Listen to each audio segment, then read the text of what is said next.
Hi ಎಲ್ರಿಗೂ. ಇವತ್ತೊಂದು sentence ನೆನಪಾಯಿತು. ನನ್ನಿಂದ ಸಾಧ್ಯವೇ ಎಂಬ ಪ್ರಶ್ನೆಯನ್ನು ನನ್ನಿಂದ ಸಾಧ್ಯ ಎಂದು ಬದಲಾಯಿಸುವುದೇ ಯಶಸ್ಸಿನ ಮೊದಲ ಹಾದಿ. ಈ ಥರ ಸೆಂಟೆನ್ಸ್ ನಮ್ಮ ಲೈಫಲ್ಲಿ ಎಷ್ಟು ಇಂಪಾರ್ಟೆಂಟ್ ಆಗುತ್ತಲ್ಲ. ಮತ್ತು ನಮ್ಮ ಮಮ್ಮಿ ನನಗೋಸ್ಕರ ಎಳ್ಳು ಹೋಳಿಗೆ ಮಾಡಿದರು. ಆ ರೆಸಿಪಿನ ನಿಮ್ಮ ಹತ್ರ ಶೇರ್ ಮಾಡ್ಕೋತಾ ಇದ್ದೀನಿ. ಫಸ್ಟು ಎಳ್ಳನ್ನು ಗ್ಯಾಸ್ ಮೇಲೆ ಹುರ್ಕೋಬೇಕು. ಅದಾದಮೇಲೆ ಅದಕ್ಕೆ ಸ್ವಲ್ಪ ಬೆಲ್ಲ ಹಾಕಿ ಮಿಕ್ಸಿ ಮಾಡ್ಕೊಳ್ಳಿ.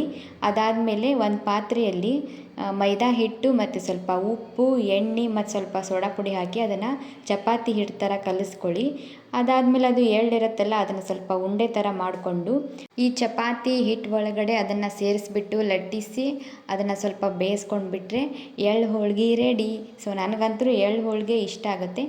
ಯಾರಿಗೆಲ್ಲ ಎಳ್ಳು ಹೋಳಿಗೆ ಅಂದರೆ ಇಷ್ಟನೋ ಅವ್ರು ಕಮೆಂಟ್ ಮಾಡಿ. ಮತ್ತು ನನ್ನ ವಿಡಿಯೋ ಇಷ್ಟ ಆದರೆ ಲೈಕ್ ಮಾಡಿ, ಶೇರ್ ಮಾಡಿ ಮತ್ತು ಸಬ್ಸ್ಕ್ರೈಬ್ ಮಾಡಿ ನನ್ನ ಚಾನಲ್ಗೆ. ಓಕೆ, ಮತ್ತು ನೆಕ್ಸ್ಟ್ ವಿಡಿಯೋದಲ್ಲಿ ಸಿಗ್ತೀನಿ. ಬಾಯ್.